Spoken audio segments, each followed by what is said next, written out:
it right, madam. You're only destroying yourself. The cook and the chambermaid have gone off berry picking, and every living being is rejoicing. Even a cat knows how to be content, walking around the yard, catching birdies, and you sit in your room as if it were a convent, and don't take pleasure in anything. Yes, really, almost a year has passed since you've gone out of the house. And I shall never go out. What for? My life is already ended. He lies in his grave. I have buried myself in these four walls. We are both dead. There you go again. Nikolai Mikhailovich is dead. That's as it was meant to be. It was the will of God. May he rest in peace. You can't go on mourning forever. You've done your weeping. And my wife died too when her time came. I wept, yes. And that was enough for her. Now, if I had to weep for 4 days like you did for Lazarus, well, old lady just wasn't worth it.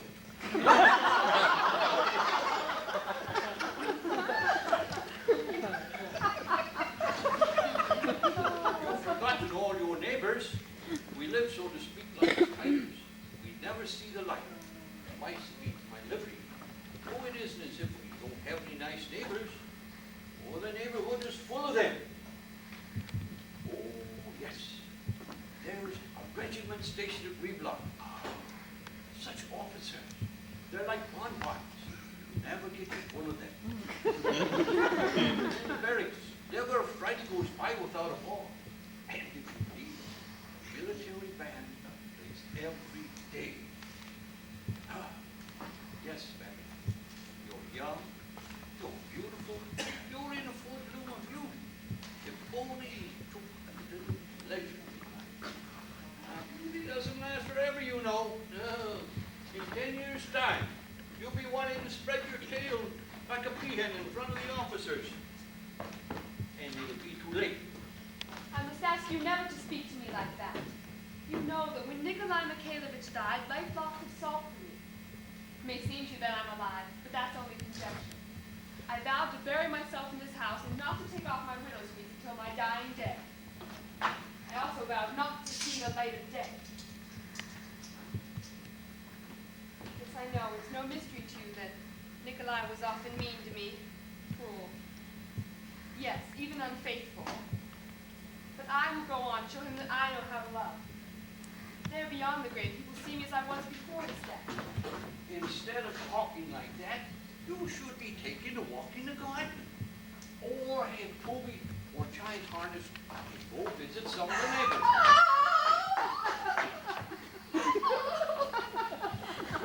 Madam, dear lady, what is the matter with you? Christ be with you. Oh, how he loved Toby. He always used to ride on him to go visit the Corkagins at the Vlaslovs. How wonderfully he rode. How graceful he was when he pulled at the reins with all his strength. Do you remember? Yes, ma'am. Tell them to give Toby an extra bag of oats today. Yes, ma'am. Who's that? Tell them I'm not at home. Of course, ma'am. You will see, Nicholas, how much I can love and forgive. My love will die only when I do, when my poor heart stops beating. Well, aren't you ashamed? You deceived me. You made scenes for weeks on end. You left me alone. Madam, someone is asking for you. They want to see you. Well, didn't you tell him that since the death of my husband, I don't see anybody? I did, but he didn't want to listen. He spoke about some very important business. Well, I'm not at home. That's what I told him. But the devil, he cursed and pushed past me right into the room. He's in the dining room now. Very well, send him in. Yes, ma'am. Such manners. How difficult these people are. What does he want from me? Why should he disturb my peace? It's obvious I'll just have to go live in a convent. Yes, convent. You talk too much, you idiot! Ass! Madam, may I introduce myself? Retired lieutenant of the artillery and landowner Grigory Stepanovich of Smirnov. I feel the necessity of troubling you about a highly important matter. What do you want? Well, your late husband, whom I had the pleasure of knowing, has remained in my debt for two 1,200 ruble notes. Since I must pay the interest of the agricultural bank tomorrow, I've come to ask you to pay me the money today. 1,200? And why was my husband in debt to you? He used to buy oats from me. So, Luca, don't forget to tell them to give Toby an extra bag of oats today. If Nikolai Mikhailovich was in debt to you, then it goes without saying that I'll pay. But please excuse me. I haven't any spare cash right now. My steward will return from the country the day after tomorrow, and I will give him instructions to pay you what is owed. Until then, I cannot comply with your wishes. Besides, today is the 7th anniversary of my husband's death. 7 months ago, he died. And I'm just not in the mood to occupy myself with money matters. And I'm in such a mood that if I don't pay the interest at the agricultural bank tomorrow, my troubles will be drowning me. They'll take away my estate. You'll receive your money the day after tomorrow. I don't need the money the day after tomorrow, but today. You must excuse me. I can't pay you today. And I can't wait until after tomorrow. What can I do if I don't have the money? You mean to say you can't pay? I can't pay. Is that your last word? That is my last word. Positively the last? Positively. Well, thank you very much. We'll make a note of it. People want me to be calm and collected. Why, just now on the way to a tax officer, and he said to me, Grigory Stepanovich, why are you always so angry? Well, how can I be anything but angry? I need money desperately. I rode out yesterday early in the morning at daybreak to see all my debtors, and if only one of them had paid me what he owes. I was dog-tired, spent the night God knows where. A Jewish tavern next to a barrel of vodka. Finally, I got here, 50 miles from my home, and you treat me to a mood. How can I be anything but angry? It seems to me that I clearly said my steward will return from the country the day after tomorrow, and then you will be paid. I didn't come to see your steward, but you. What the hell, if you'll pardon the expression, what I do with your steward? My dear sir, I am not accustomed to such unusual expressions, nor to such a tone. I'm not listening to you anymore. Good day. How do you like that? A mood. Husband died 7 months ago. Must I pay the interest or mustn't I? Oh, I ask you, have I got to pay or not? So your husband's dead and you're in a mood and all that finicky stuff. Steward's away somewhere, may he drop dead. What do you want me to do? You think I can fly away from my creditors in a balloon or something? Or should I run and bash my head against the wall? And the Blues-Diev, and he's not at home. Yelshevich is hiding. With Golitsyn, it's a quarrel to the death, and I almost throw him out the window. Mazatov has diarrhea, and this one's in a mood. One of these swine wants to pay me. It's all because I'm too nice to them. Sniveling idiot. I'm an old lady, I'm spineless. I'm too delicate with them. So just you wait. You'll find out what I'm like. I won't let you take advantage of me, you fools. I'm so furious. They're just furious. Shaking inside from rage, and I can hardly catch my breath, damn it. Hey, you! What do you want? Give me some kvass or some water.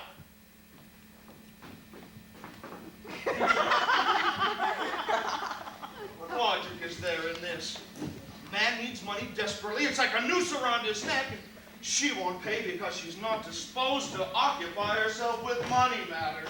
But now that's the logic of a woman. That's why I never did like and do not like to talk to women. I'd rather sit on a keg of gunpowder than talk to a woman. Skirt in mourning has put me in such a rage.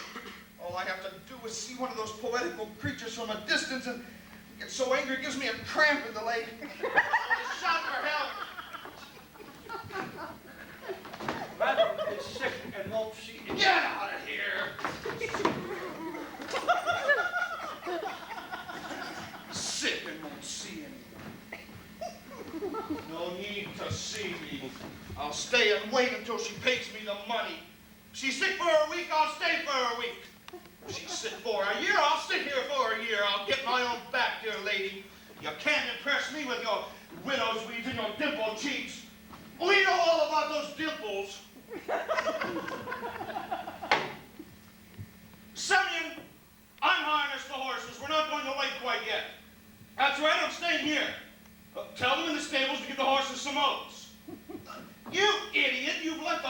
on the left get all tangled up in the reins again.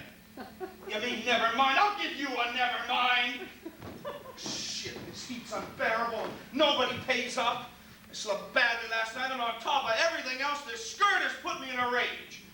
My headaches. I wonder if I should have some fun. Yes. Hey, you! What is it? Give me some vodka. What?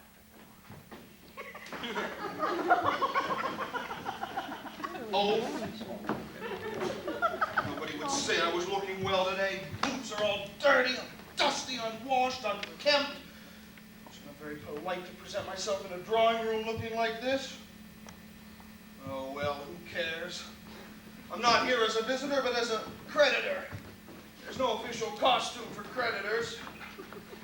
Don't take your liberties, my good man. What? Nothing, I only... Shut up and get out of here! The devil sent this lease. The new window. He's furious, furious. So mad I could just crush the whole world into a powder. Hey, you! My dear sir, in my solitude, I have long ago grown unaccustomed to the masculine voice, and I cannot bear shouting. I must request you not to disturb my peace and quiet. Pay me my money and I'll go. I already told you. My steward will return from the country the day after tomorrow, and then you'll get your money. And I told you respectfully in plain language, I don't need the money the day after tomorrow, but today. If you don't pay me today, then tomorrow I'll have to hang myself. Well, what can I do if I don't have the money? You're so strange. You say you can't pay now? No? No. Well, in that case, I'll stay here and sit in this chair until you pay me the money. Well, have I got to pay the interest tomorrow or not? Do you think I'm joking? My dear sir, I asked you not to shout. This isn't a stable. Well, I wasn't talking about a stable, but about this. Do I have to pay the interest tomorrow or not? You don't know how to behave in the company of a lady. No. No, I don't know how to behave in the company of a lady. No, you don't! You are an ill-bred, rude man. Respectable people don't talk to a woman like that. It's astonishing. How would you like me to talk to you? In French, perhaps? Madame, je vous prie. How happy I am that you are not paying me the money. Pardon me, I've made you uneasy. Such lovely weather we're having today. You look so becoming in your morning dress. That's rude and not very clever. Rude and not very clever? Well, I don't know how to behave in the company of ladies. Madam, in my time, I've seen far more women than you've seen sparrows. Yes, there was a time when I became the fool. I became sentimental over women. I used honeyed words spawned on the bowed and scraped. I loved, suffered, sighed at the moon. I loved passionately, madly every which way devil take me. I chattered away like a magpie about the emancipation of women. Ran through half my life's fortunes because of my tender feelings. But now, if you'll excuse me, I'm on to your ways. I've had enough. Dark eyes, passionate eyes, ruby lips, dimpled cheeks, the moon, whispers. Why, for all that, I wouldn't give a good goddamn. Present company accepted, of course, but all women, young and old alike, are affected clowns, gossips, hateful, consummate liars to the marrow of their bones. Vain, trivial, ruthless, outrageously illogical, and, well, pardon my frankness, but any sparrow could give pointers to a philosopher in petticoats.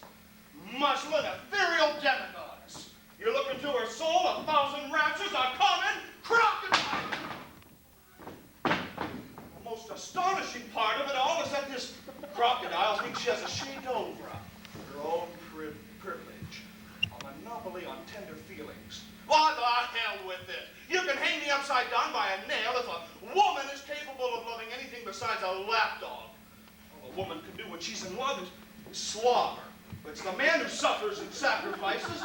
All her love is expressed in playing with her skirt and trying to lead him around firmly by the nose. Now, you have the misfortune of being a woman. Now, you know yourself what an nature of a woman is like. Tell me honestly, have you ever in your lifetime seen a woman who is sincere, faithful, and constant? Well, you never had. Only old and ugly ladies are faithful and constant. You're more liable to meet a horned cat or a white woodcock than a faithful woman. My dear sir, in your humble opinion, who is faithful and constant in love? The man? Yes, the man. The man. Well, that's news. What? Right. Faithful and constant in love. For that matter, of all the men I have known and now know, my late husband is the best. I loved him madly, passionately, as only a young, intellectual woman can love. I gave him my youth, my happiness, my life, my fortune. He was my life's growth. I worshipped him as if I were a heathen, and what good did it do me? This vested man himself deceived me every step of the way. After his death, I found his desk full of love letters. And while he was alive, it's terrible to remember. He used to leave me alone for weeks on end, and before my very eyes, he paid court to other women. He squandered my money, made a mockery of my feelings. And despite all that, I still loved him and was true to him. And besides, now that he is dead, I am still faithful and constant. I have locked myself in and vowed not to take off these widow's weeds until my dying day. Oh, widow's weeds. What, do you take me for a fool? As if I didn't know why you wear that black domino and bury yourself in these four walls. Well, well, so secret, so poetic. When some junker or a fool of a poet passes by this country house, he'll think here lives the mysterious Tamara, who for the love of her husband has buried herself in these four walls. We know these tricks. What? How dare you say that to me? You may have buried yourself alive, but you haven't forgotten how to powder yourself. How dare you use these expressions with me? Don't shout at me. I'm not a woman, and I'm used to saying what's on my mind. I want your steward, and I'll call a spade a spade. Don't shout at me. I'm not shouting, you are. Please leave me in peace. Well, pay me my money, and I'll go. I won't give you any money. Yes, you will. Despite you, I won't pay you a thing. You may leave in peace. I don't have the pleasure of being either your husband or your fiancé, so please don't make scenes. I don't like it. You're sitting down. Yes. I ask you to get out. You're not going? No? No. No? No! Good for you. Luca? Luca, show the gentleman out.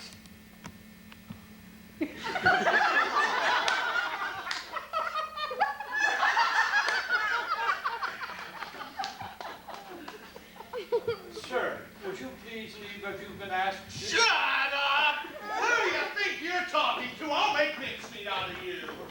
Oh, my God, stay to them. Oh, I feel ill. I feel Where's ill. Dasha? Oh, Dasha! oh, I can't catch my breath. Dasha! Stay down, Dasha! Oh, there's nobody home. They all went berry picking. Oh, I feel ill. Water. Oh, water. Will you please get out? Will you please be more polite? You are music. You're a crude bear, a brute, a monster! What? What did you say? I said that you were a brute, a monster. Excuse me, but what right do you have to insult me? Yes, I am insulting you. So what? You think I'm afraid of you? You think that just because you're one of those poetical creatures, that you have the right to insult me with impunity? Yes? Well, I challenge you! Oh, Lord in heaven. Pistols! You think that just because you have big fists and you can bellow like a bull, that I'm afraid of you? A bully. I challenge you. I'm not going to let anybody insult me. I don't care if you are a woman, a fragile creature. Bear! It's about time we got rid of the prejudice that only men must pay for their insults. Bear! Devils take it. If women want to be equals, they better start behaving like equals. Bear! Let's fight! You want to fight? By all means. This minute! This minute, my husband had some pistols. I will get right away. What pleasure I'll have putting a bullet through that thick head of yours. The hell with you.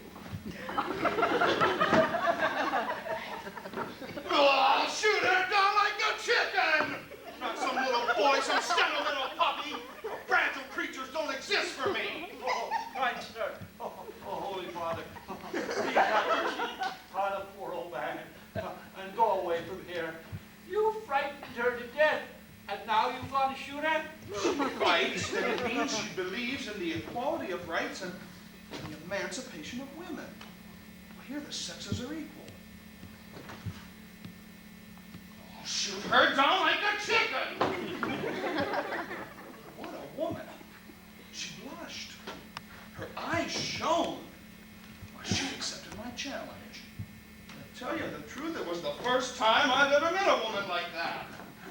Oh, dear sir, please go away. I'll pray to God on your behalf as long as I live. Now that's a woman for you. A woman like that I can understand. A real woman, not some sour-faced nincompoop. Fiery. Gunpowder, fireworks. Even sorry to have to kill her. Oh, I positively like her. Positively. Even though she has dimpled cheeks, I like her. I'm almost ready to forget about my death. Fury's diminished. Wonderful woman. Here they are, the pistols. Now, before we fight, you must show me how to fire. oh my God. Oh, say something.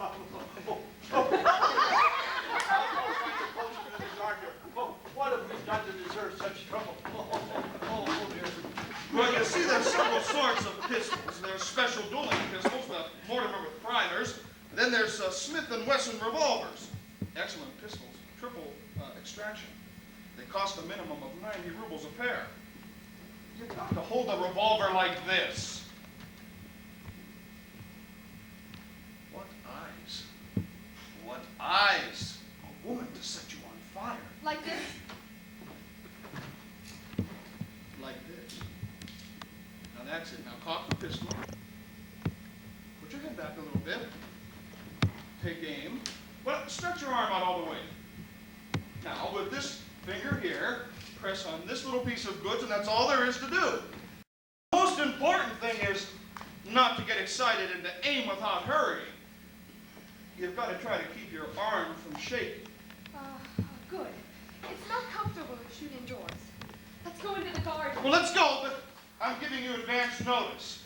I'm going to fire into the air. What? That's the last straw. Why? Why? Why? Because it's my business, that's why. Are you afraid? Yes? No, sir. You're not going to get out of it that easily. Be so good as to follow me. I will not rest until I put a bullet through your forehead. That forehead I hate so much. Are you afraid? Yes, I'm afraid. You're lying. Well, why don't you want to fight? Because I like you. He likes me. He likes me. Get out!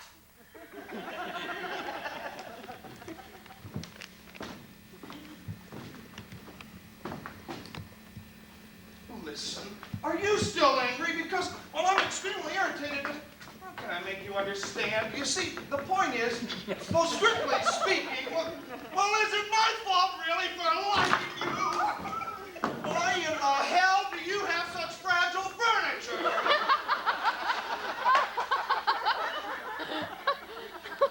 I like...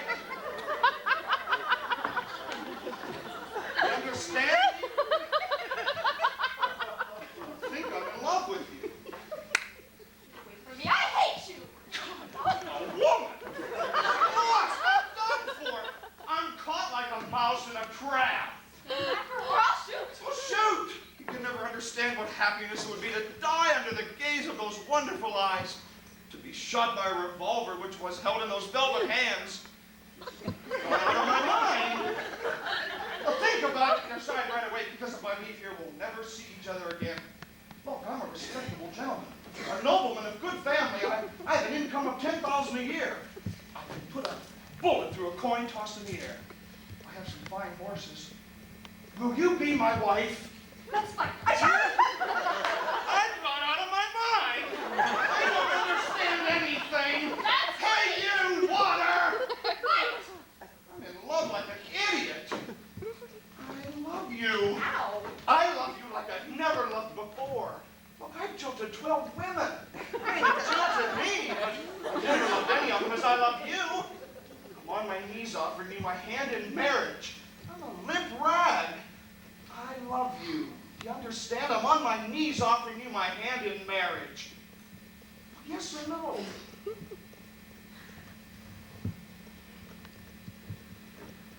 You don't need to. You don't want to. Wait. Well, Nothing.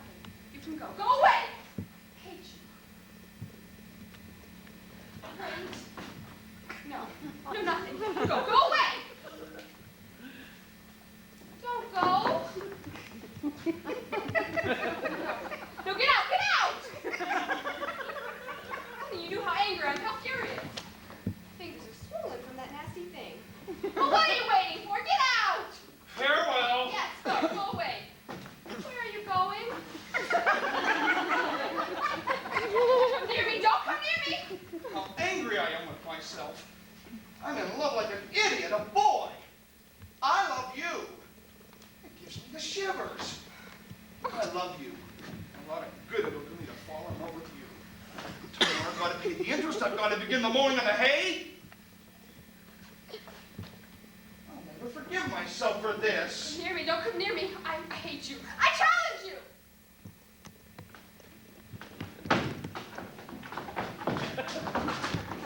Lord in heaven.